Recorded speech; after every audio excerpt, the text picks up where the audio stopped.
Welcome to your Monday morning from my car. Sean Starr, good to be with you, everybody. The sun is shining.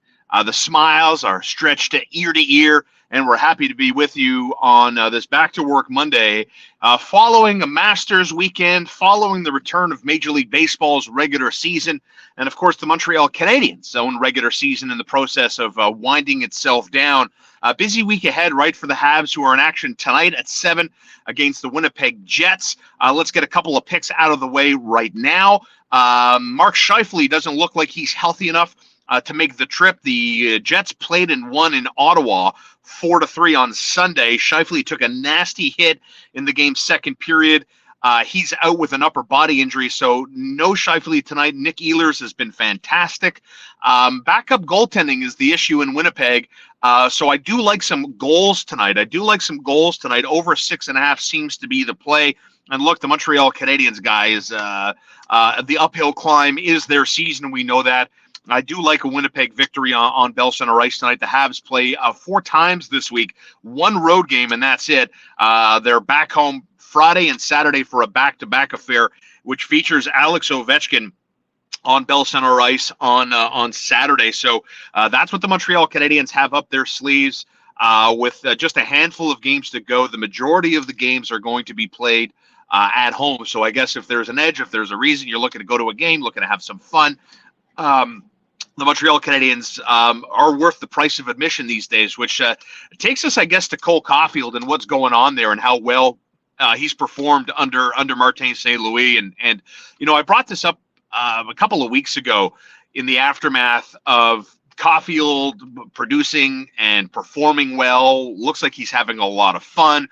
And look, I do think there's a trap. I do think a trap has been set, and I'm trying very hard not to fall into the trap, knowing that the Canadiens under Martin St. Louis have had really nothing to play for other than professional pride and the feeling of getting back on track and the feeling of feeling good again, right?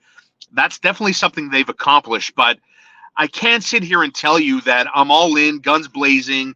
Cole Caulfield's a 50-goal guy moving forward. The Canadiens finally have a sniper in Cole Caulfield. That all well might be true at the end of this, right? But there is something to be said about doing it when there isn't anything on the line, and there's something to be said about guys that do it with everything on the line. And I'm waiting. I'm waiting. Look, I'm excited about the team. I'm excited about Caulfield. I'm excited about the future. I do, as I mentioned in my last video entry on In the Car with Star, I am optimistic. I'll repeat myself. I think the Canadiens have prioritized wins over politics. That's the feeling I get with the new regime. But I'm not fully committing to going all in that these guys are the saviors and that ça sent la coupe, it's coming, it's coming, it's coming. I want to see Nick Suzuki, Cole Caulfield, Josh Anderson. I want to see the three-headed monsters up front for the Canadiens. I want to see them do some heavy lifting when heavy lifting is required. And right now, there isn't really any heavy lifting required other than going out there, playing loose, having fun, scoring goals, and trying to find something to build off of. And I think that's what they're doing. And so if they go into it with that goal in mind, fine. You're hitting your goals. You're hitting your objectives. The next thing you have to hit is being competitive, staying competitive in a single season, and then doing that with pressure, taking you to the playoffs. So that's kind of where I'm at on a start of a new week for the Canadiens. Game 1 of 4 this week starts at 7 o'clock. You'll listen to it live on TSN 690. No doubt, the return of Major League Baseball has been fun. Seeing certainly the Toronto Blue Jays come back from 7-0 down to pull out a victory. I think in the last 100 years that's happened 3 times. So if you watch that game Friday night, you have seen something that very few people on earth had ever seen done before. 7-0 home opener, come back and win. The Blue Jays, my friends, look to be for real. And it makes my skin burn when I tell you this, but I'm very excited about the Toronto Blue Jays. I'm very excited. Speaking of friends that are connected to the Jays and what they're telling me, and I've made fun of the Toronto Blue Jays before. I liken them to a team.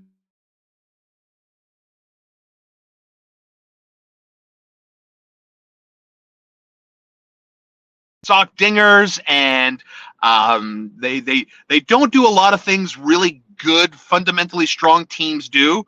But apparently they're working on defense, they're working on their drills, they're working on fundamentals. They're trying to be a team more than just a softball slug-in. We're going to sock 6 dingers. No, they're actually trying to do fundamentals. They're actually trying to play good D, situational baseball, and, of course, the potent bats that come with Vladdy Guerrero Jr. and Teoscar Hernandez and Bichette and everybody else in Toronto. So fun to see, fun to keep tabs on all season long. The Jays are in New York, beginning a 4-game series with the Yankees starting today. So that's what's going on with the Blue Jays. We know the NBA playoffs, my friends, will begin tomorrow with 2 play-in games, and then Wednesday 2 more play-in games. The Raptors are in.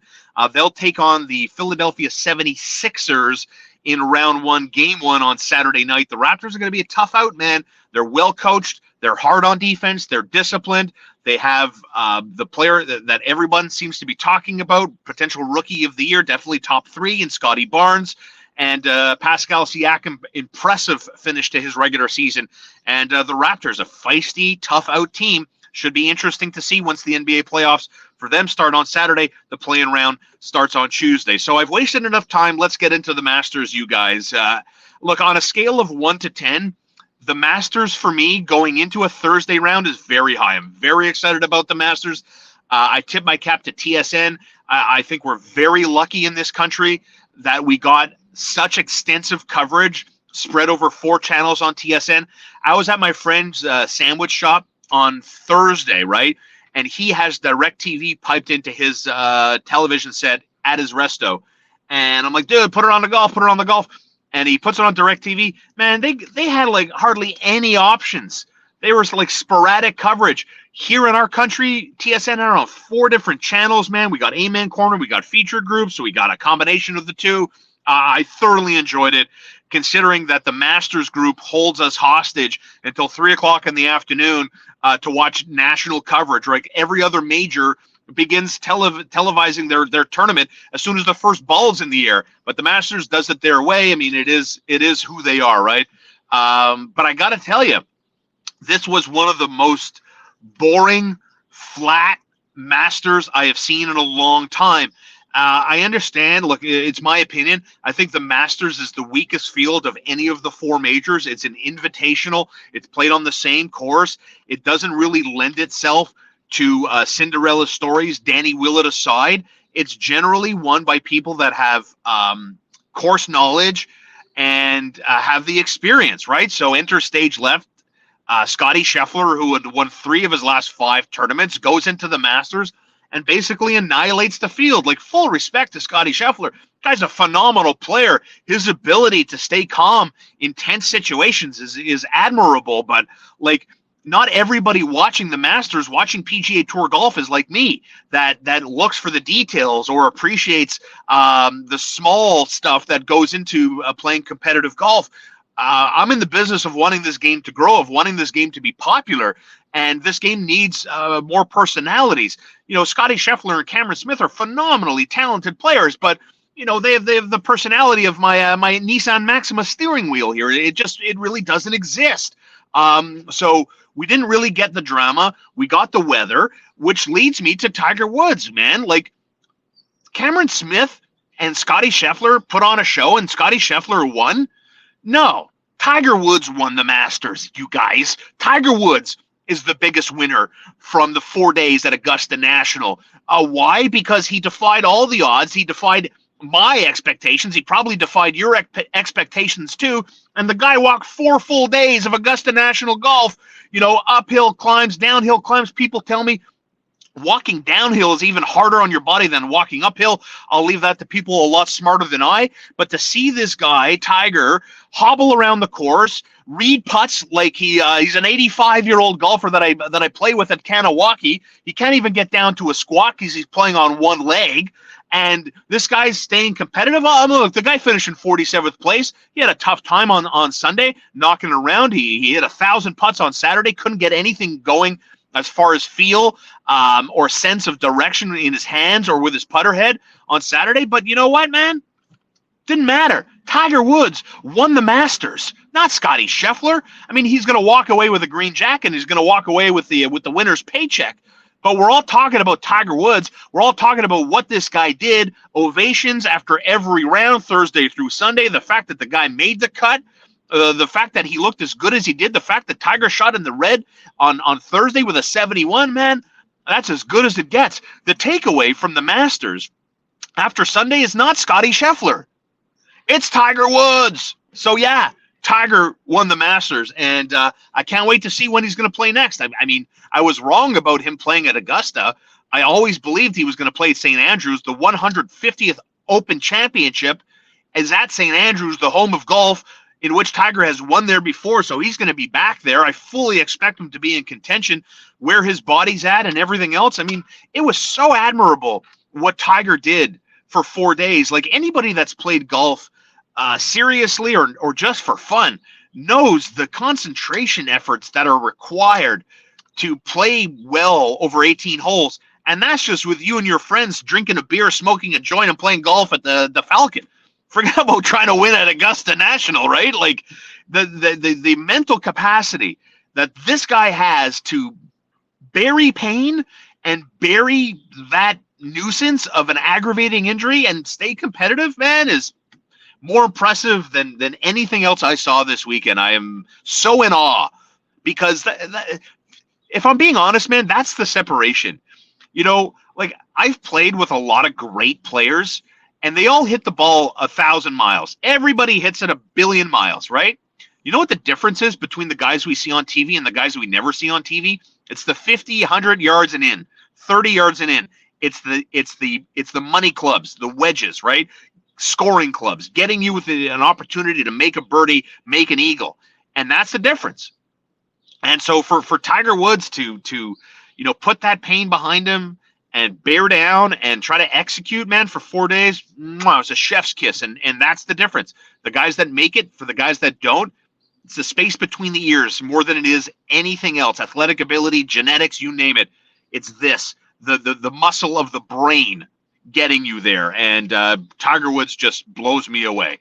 That's it. I'm done. Thank you, everybody, for commenting. Let's see. Edward Marwick was good till Cameron Smith messed it up. And you're right. Like, you know where the Masters was won for Scotty Scheffler yesterday?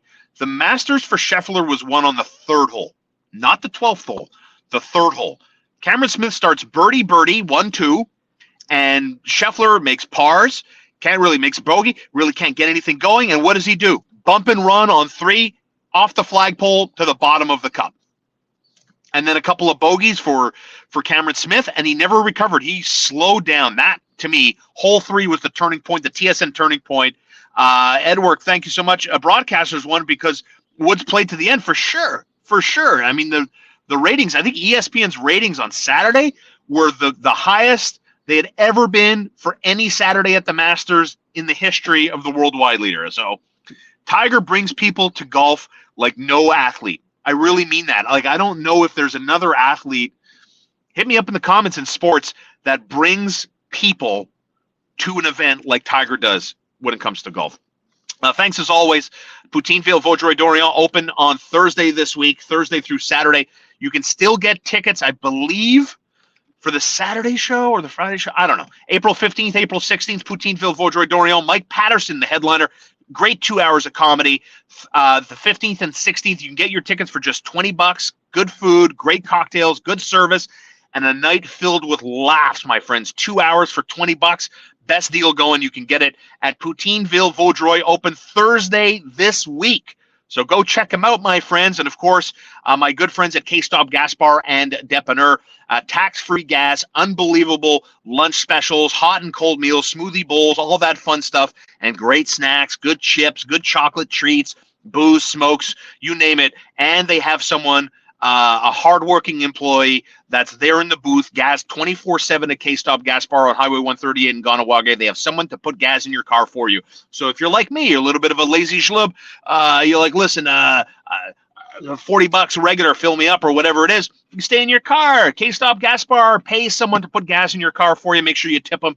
I always have a few bucks of change. Always carry a few bucks of change in my car. Make sure you tip your gas jockey appropriately. Okay, friends? We'll be back later this week. The Montreal Canadiens in action against Winnipeg tonight on Bell Center Ice. I like the Jets in a game that goes over 6.5.